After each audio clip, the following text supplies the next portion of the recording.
उनका ये लॉन्ग मार्च बहुत करीब से कवर किया, तो हम बेसिकली जानना चाहते थे, इनसाइड इन्फॉर्मेशन जानना चाहते थे कि आखिर इस वक्त हो क्या रहा है, वो कौन लोग थे जिनके हाथों में असला था, ये लॉन्ग मार्च आखिरी मोमेंट पर आकर क्यों इमरान खान साहब ने ख़त्म कर दिया, और बहुत सारी चीज़ें जो शायद आप भी जानना चाहते होंगे कि इस वक्त इमरान खान साहब के माइंड में क्या चल रहा है, क्या उनकी वापसी मुमकिन है या नहीं है, कोई ऐसी राह जिसके ऊपर वो सोच रहे हो लॉन्ग मार्च 2 कब आएगा। तो ये सारे सवालात उस 20-25 मिनट की नशिस्त में हमने क्विकली रैपिड फायर करते करते इमरान खान साहब से पूछे। बिस्मिल्लाहिर्रहमानिर्रहीम, अस्सलाम वालेकुम, मैं हूं अब्दुल कादिर और आप देख रहे हैं आपका अपना फेसबुक और यूट्यूब चैनल।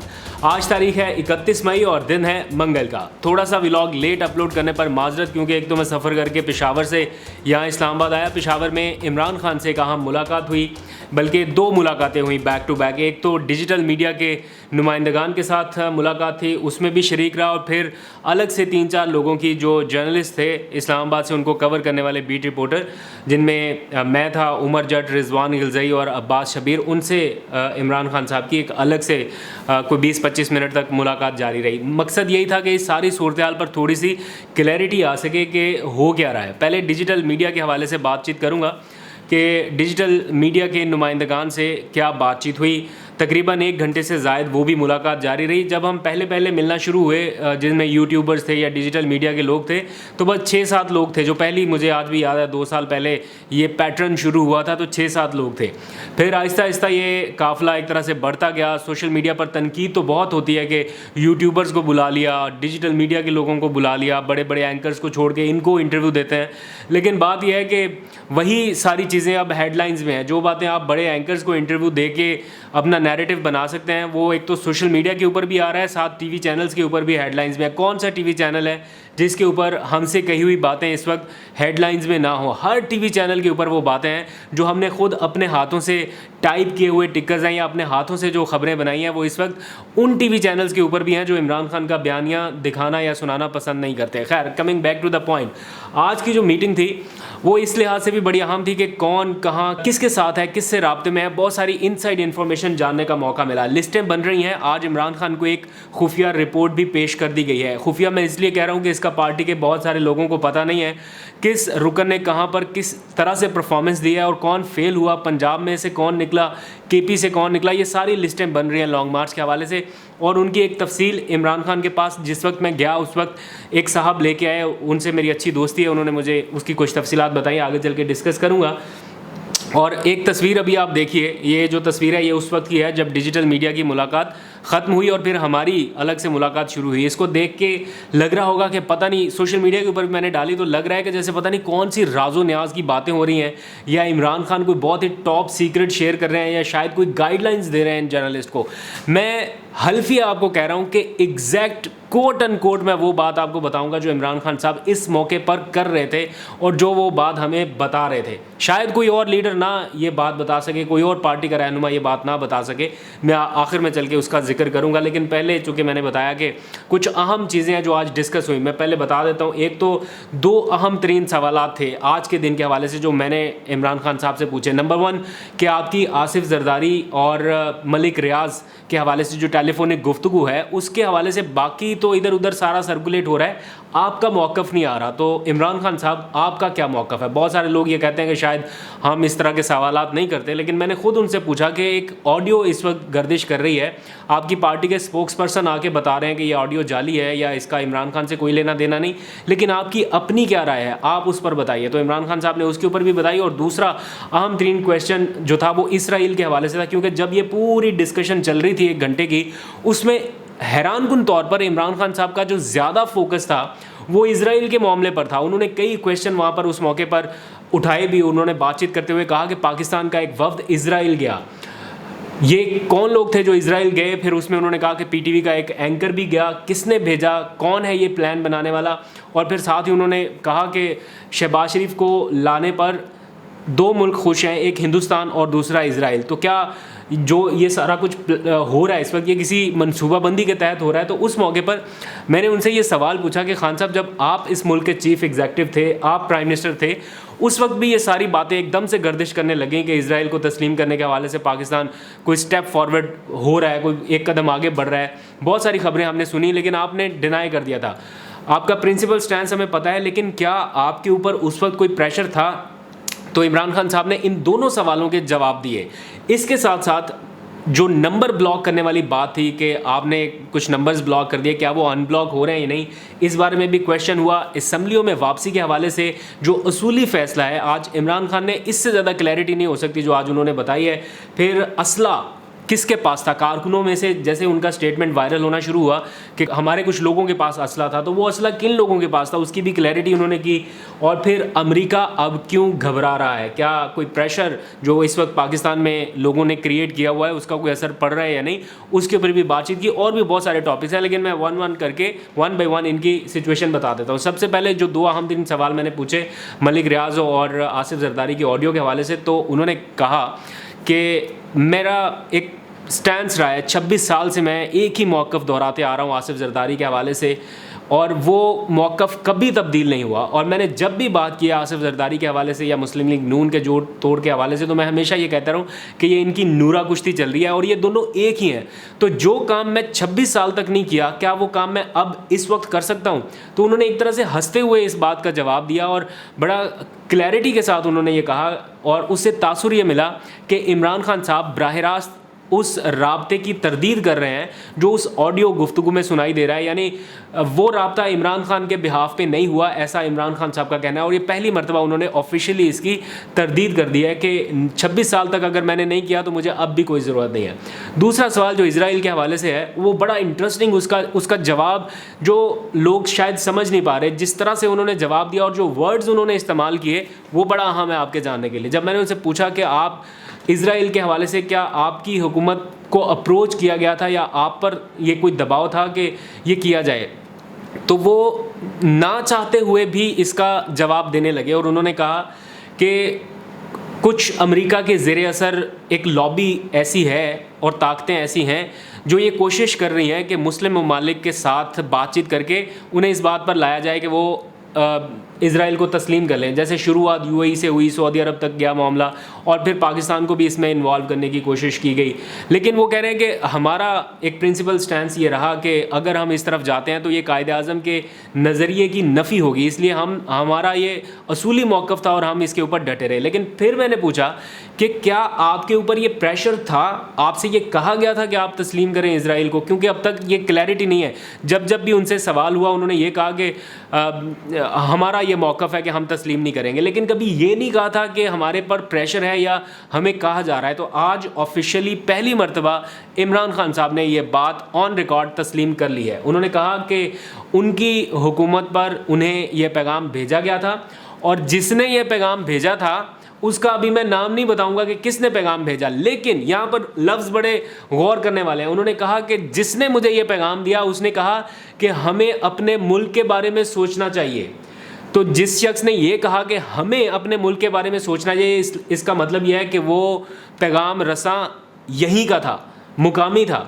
इससे ज़्यादा उन्होंने बात नहीं की कि वो पैगाम किसकी तरफ से आया। उन्होंने कहा मैं अभी उसका नाम नहीं लेना चाहता, मुझे भी खुद नहीं पता कि उनका इशारा किस तरफ है, लेकिन यहाँ से अंदरूनी तौर पर भी ये इसका मतलब है कोशिश हुई। उन्होंने ये नहीं कहा कि किसी बाहर के मुल्क ने आके कहा था कि इज़राइल को तस्लीम करें। उन्होंने कहा कि जिसने पैगाम दिया उसने ये कहा कि हमें अपने मुल्क के बारे में सोचना है, अपने मुल्क के मफाद के बारे में सोचना है। लेकिन मेरा ये मौक़िफ़ था कि ऐसा किसी सूरत नहीं होना चाहिए, ये कायद के नज़रिए के ख़िलाफ़ होगा।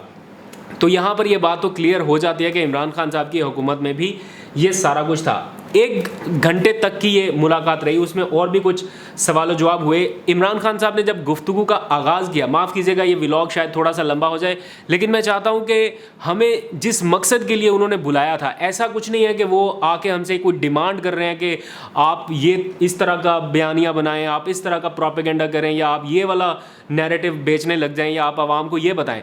उन्होंने जिस वजह से हमें बुलाया वो चाहते हैं कि कुछ क्लैरिटी है चीज़ों में, जो मैं चाहता हूं कि जब आप बात करें तो इन चीज़ों को मद्देनज़र रखते हुए बात करें। तो उन्होंने जब गुफ्तगू शुरू की तो उन्होंने 3 चीज़ों का हवाला दिया। उन्होंने कहा कि 3 चीज़ों की वजह से पूरा नैरेटिव जो है, सियासी नैरेटिव, वो शिफ्ट हुआ 3 वजूहात की बिना पर। उन्होंने कहा कि 2-2.5 साल पहले तक नवाज शरीफ लंदन से बैठकर ये कहते थे कि हमें अर्ली इलेक्शन चाहिए, कबल अज़ वक्त इंतखाबात चाहिए, और वो पार्टी इंतखाबात की तरफ जा रही थी। उस वजह से मुस्लिम लीग नून का जो टिकट था उसकी वैल्यू बढ़ने लगी। लेकिन ये सारा नैरेटिव शिफ्ट हुआ और इस वक्त सारी गेम पीटीआई के टिकट की है और पीटीआई की डिमांड इस वक्त ज़्यादा है। उन्होंने मरियम नवाज़ को इसका क्रेडिट देते हुए कहा कि मरियम नवाज़ हमारा कीमती असासा है, बल्कि उन्होंने पूछा कि आप लोगों को पता है कि हमारा सबसे कीमती एसेट कौन सा है।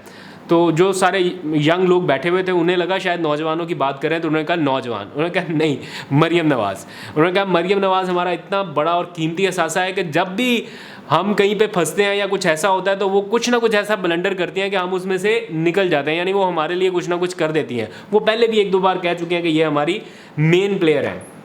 फिर उन्होंने कहा कि ये जो नैरेटिव शिफ्ट हुआ ना, उन्होंने कहा उसकी जो पहली वजह थी जब कौम ने ये देखा कि ये सारे चोर, सारी जमातों के चोर इकट्ठे होकर एकदम से आए और उन्होंने एक हुकूमत का तख्ता उल्टा और ये सारे आपस में मिल बैठे, तो वो जो शक्लें लोगों ने इन सब की एक साथ इकट्ठी देखी, उससे लोगों में एक वो तासुर पैदा हो गया और सारा नैरेटिव पीटीआई की तरफ आ गया। फिर उन्होंने कहा दूसरा वो मौका था जब लोगों ने ज़मीर बिकते हुए देखे, यहाँ पे मंडियाँ लग गई, पैसे की ख़रीदो फरोख्त शुरू हो गई और उस वक्त लोगों ने या इस कौम ने अपनी इखलाकियात को गिरते हुए जब देखा, तो ये वो मौका था जब पूरा नैरेटिव शिफ्ट हुआ। और तीसरा मौका वो था जब एफआईए और नैब के जो केसेस इनके ऊपर मनी लॉन्ड्रिंग जैसे बने हुए थे, वो एक एक करके केसेस ख़त्म होने लगे और उनके लिए पूरी मनसूबाबंदी जब होने लगी और लोगों को पता चल गया कि ये सारी कोशिश दरअसल एनआरओ के हसूल के लिए और अपने केसेस ख़त्म कराने के लिए, उस वक्त भी लोगों ने रिएक्ट किया और लोगों का नैरेटिव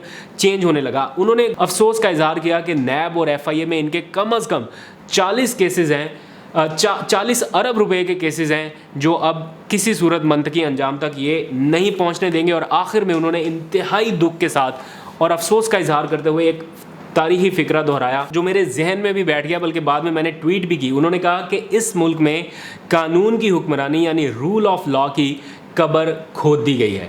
इससे आगे और क्या बात हो सकती है आप बेहतर समझ सकते हैं। खैर आगे बढ़ते हैं। असम्बलियों में वापसी के हवाले से कुछ मामलात हैं जिनके ऊपर क्लैरिटी दरकार है। आप में से भी बहुत सारे लोगों ने क्वेश्चन किया, पहले मैं ये एड्रेस कर लूँ, फिर आपको बताऊंगा कि अमेरिका इस वक्त प्रेशर में क्यों है, इमरान खान साहब क्यों ऐसा समझते हैं और क्या ऐसा हुआ कि अमेरिका अब दबाव महसूस कर रहा है। इमरान खान के बकौल क्या वो बात है, उस पर डिस्कस करूँगा। लेकिन असम्बलियों में वापसी के हवाले से थोड़ी सी बात कर लें। उन्होंने कहा कि इस वक्त एट द मोमेंट पार्लियामेंट में जमहूरियत का मजाक उड़ाया जा रहा है। उन्होंने कहा कि हम मुस्ताफ़ी हो चुके हैं। लोगों ने उनसे पूछा कि आप मुस्ताफ़ी हो चुके हैं, असम्बली में आपके इस्तीफ़ों की तस्दीक का अमल शुरू हो चुका है, तो क्या आप जाएंगे या असम्बलियों में वापसी का कोई इम्कान है। तो उन्होंने कहा कि एक बात आप मेरी यहाँ पे बड़े क्लियर अंदाज में समझ लें कि अगर मैं कभी वापस असम्बली में गया, इस असम्बली में इस हुकूमत के होते हुए, तो इसका मतलब यह है कि मैं इम्पोर्टेड हुकूमत को तस्लीम कर रहा हूँ या रजीम चेंज ऑपरेशन को मैं ख़ुद तस्लीम कर रहा हूँ। इसलिए कोई सवाल ही पैदा नहीं होता कि इस हुकूमत में मैं इस असम्बली में वापस चला जाऊँ। उन्होंने कहा कि हमने स्पीकर के सामने इस्तीफ़े दिए और स्पीकर ने वो इस्तीफ़े मंजूर करके इलेक्शन कमीशन को भेजा, लेकिन उसके बावजूद अब ये सारा ड्रामा रचाया जा रहा है। उन्होंने कहा कि हम अपने तमाम अरकान से कह रहे हैं, बल्कि आज शाम ही सबको मैं इसको तहरीरी तौर पर भिजवा भी दूंगा कि कोई रुकन इनफरादी तौर पर इन इस्तीफ़ों की तस्दीक के लिए स्पीकर कौमी असम्बली के सामने पेश नहीं होगा। यानी ये पॉलिसी स्टेटमेंट है इमरान खान साहब की कि असम्बली में वापस किसी सूरत नहीं जाना। एक रिपोर्टर ने वहाँ बैठे सवाल पूछा कि खान साहब वो जो नंबर आपने ब्लॉक कर दिए थे, क्या वो अब अनब्लॉक कर दिए आपने या नहीं। तो साथ में उन्होंने कोई और क्वेश्चन भी किया, तो इमरान खान साहब ने हंसते हुए कहा कि वो नंबर ब्लॉक वाला जो आपका क्वेश्चन है ना, इसका जवाब मैं अभी नहीं देता, लेकिन जो दूसरा क्वेश्चन है उसके ऊपर बात कर देता हूँ। लेकिन उन्होंने ये कहा कि मैं यहाँ पर क्लियर कर देना चाहता हूँ कि कोई शख्स भी गलती में ना रहे कि मैं चुप करके बैठ जाऊँगा। ऐसा नहीं होगा, चुप करके नहीं बैठूंगा, अपनी कोशिश उन्होंने कहा कि वो जारी रखेंगे। नए आर्मी चीफ़ की तैनाती के हवाले से भी उनसे क्वेश्चन हुआ कि नया आर्मी चीफ़ आप तैनात करना चाहते थे या आपकी नज़र में कौन होना चाहिए, या क्या शहबाज शरीफ को इख्तियार होना चाहिए कि वो नया आर्मी चीफ़ तैनात कर सके, क्योंकि आपकी पार्टी में से कुछ लोग कह रहे हैं कि ये इख्तियार शहबाज शरीफ के पास नहीं होना चाहिए कि वो नया आर्मी चीफ़ तैनात करे। तो इमरान खान साहब ने कहा कि मैंने नए आर्मी चीफ़ की तैनाती के हवाले से कभी सोचा नहीं था और मैं इन लोगों को नहीं जानता हूँ, मुझे नहीं पता कि कौन आएगा। तो मेरा अपना ज़ाती ये ख्याल है कि अगर वो इस मुल्क के चीफ़ एग्जेक्टिव थे तो उनको इतना तो पता होगा कि सीनियरिटी लिस्ट में और कौन कौन है। हाँ, ये ज़रूर हो सकता है कि उन्होंने नए आर्मी चीफ़ की तैनाती के हवाले से कोई नाम फाइल ना किया हो, जैसे बहुत सारे लोग कहते हैं कि जनरल फैज़ हमीद को उन्होंने बनाने का सोचा था। तो मेरा ख्याल है इस हवाले से कोई हतमी डिसीजन नहीं हुआ होगा। ताहम सीनियरिटी लिस्ट में कौन आता है चीफ़ एग्जेक्टिव को इस बारे में यकीनन पता होगा। आगे बढ़ते हैं। अमेरिका अब दबाव महसूस कर रहा है या नहीं, इस बारे में कुछ बातचीत जब चली और रजीम चेंज ऑपरेशन के हवाले से, तो उन्होंने थोड़ा समझाते हुए उन्होंने कहा कि अमेरिका और यूरोप इस वक्त ये समझ रहे हैं कि इमरान खान एंटी वेस्ट है, जो कि वो नहीं है। वो कहते हैं कि मैं नहीं हूँ, लेकिन अमेरिका और यूरोप ऐसा समझते हैं और वो ये चाहते हैं कि पाकिस्तान को एज अ टूल इस्तेमाल करते हुए अपनी फॉरेन पॉलिसी को आगे बढ़ाएं, यानी अपनी फॉरेन पॉलिसी का टूल बनाएं पाकिस्तान को। लेकिन मैं ये चाहता था कि मेरे मुल्क की फॉरेन पॉलिसी, जब मैं चीफ़ एग्जेक्टिव हूँ, 22 करोड़ आवाम ने जब मुझे मुंतखब किया, तो मैं ये चाहता हूँ कि मेरे मुल्क की फॉरेन पॉलिसी मेरे लोगों के फ़ायदे के लिए हो, ना कि दूसरे मुल्कों का फ़ायदा उससे हो। पहली तरजीह मेरे अपने मुल्क की आवाम थी। उन्होंने कहा कि अब जो कुछ रजीम चेंज ऑपरेशन के बाद हुआ और ये जो बड़े बड़े एहतजाज, मुजाहरे और जो अवामी रिएक्शन इस वक्त देखने में आया है, उसके बाद अब ये घबराने लगे। उनका इशारा अमेरिका की तरफ था कि अब ये घबरा रहे हैं कहीं हल्का फुल्का। आई नो कि अमेरिका सुपर पावर है और उसको इस तरह के एहतजाज से और पता नहीं कितने 100 मील दूर ये सारा कुछ हो रहा है, उससे उसको फ़र्क नहीं पड़ रहा होगा। लेकिन जो पॉलिसी थिंक टैंक्स हैं उनके, या जो इन चीज़ों को बड़ा क्लोजली ऑब्ज़र्व करने वाले उनके इदारे हैं या उनके कुछ बड़े हैं, वो यकीनन ये सोच रहे होंगे कि अगर इतना ज़्यादा अवामी रद्दअमल या अवामी प्रेशर आया है तो कुछ ना कुछ तो सोच विचार उनके आसपास या अतराफ़ में चल रहा होगा, जिसकी बुनियाद पर इमरान खान कह रहे हैं कि अब ये घबरा रहे हैं। और फिर उन्होंने कहा कि जो मेरी फॉरेन पॉलिसी थी उस पर अगर अमल होता तो उसका फ़ायदा पाकिस्तान को इस तरह से होना था कि उस पर अमल ना करते हुए हमने अपना नुकसान किया और इंडिया ने उसी के ऊपर अमल करते हुए, यानी रूस से तेल ख़रीद कर 2 महीनों में $2 अरब उन्होंने हासिल किए या बचा लिए सस्ता तेल लेके। वो पाकिस्तान भी कर सकता था, लेकिन इंडिया ने किया और इंडिया ने वो पैसा बचाया। 1 अरब रुपए के पीछे, $1 अरब के पीछे हम IMF के मिन्नते तरले कर रहे हैं और हमारी डील नहीं हो रही, और उधर इंडिया ने 2 महीनों में $2 अरब बचाए। ये काम पाकिस्तान भी कर सकता था, लेकिन नहीं किया गया। आखिर में मैं आपको बताता हूँ, जब ये सारी मुलाकात ख़त्म हो गई, ये कोई 1 घंटे का क्वेश्चन आंसर सेशन हुआ, इसमें और भी बहुत सारी बातें हैं, बहुत सारी डिटेल है। मैं अगर सारी आपको वर्ड टू वर्ड बताने लग जाऊँ तो बहुत लंबा व्लॉग हो जाएगा। जब ये डिजिटल मीडिया के नुमाइंदों की मुलाकात ख़त्म हो गई तो फिर शुरू हुई हमारी मुलाकात, हम 4 लोगों की मुलाकात, जिसमें मैंने आपको स्टार्ट में बताया मैं, उमर जट, रिजवान गिलजई और अब्बास शबीर थे।